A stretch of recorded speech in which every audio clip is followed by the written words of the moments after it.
আল্লাহ রাসূল তার নিজের মায়ের কবরের পাশে দাঁড়িয়ে অঝোর দাঁড়াই কান্নাকাটি করছেন।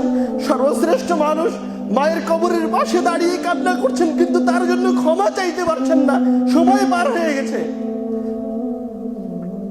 মুমিন অবস্থায় মারা যেতে পারেননি। আমি আপনি কে? কেন আমাদের এত দাপট, এত শক্তি? কেন? কে আপনাকে এত ক্ষমতা দিল?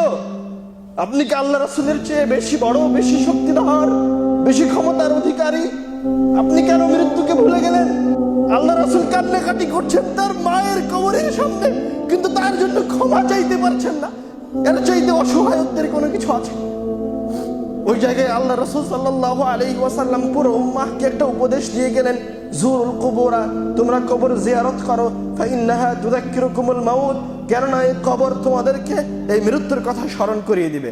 যখন তোমরা মৃত্যুর কথা স্মরণ করবে তখন তোমরা ভালো হয়ে যাবে, তখন তোমরা সৎ হয়ে যাবে, একা একাই পরহেজগার হয়ে যাবেন। মৃত্যুর কথা স্মরণ করে একা একাই দাড়ি ছেড়ে দিবেন, একা একাই টাকনোর উপরে কাপড় পরবেন, কাউকে ভালো লাগবে না, কেননা আপনি সব সৎ কাজ সম্পর্কে অবগত আছেন।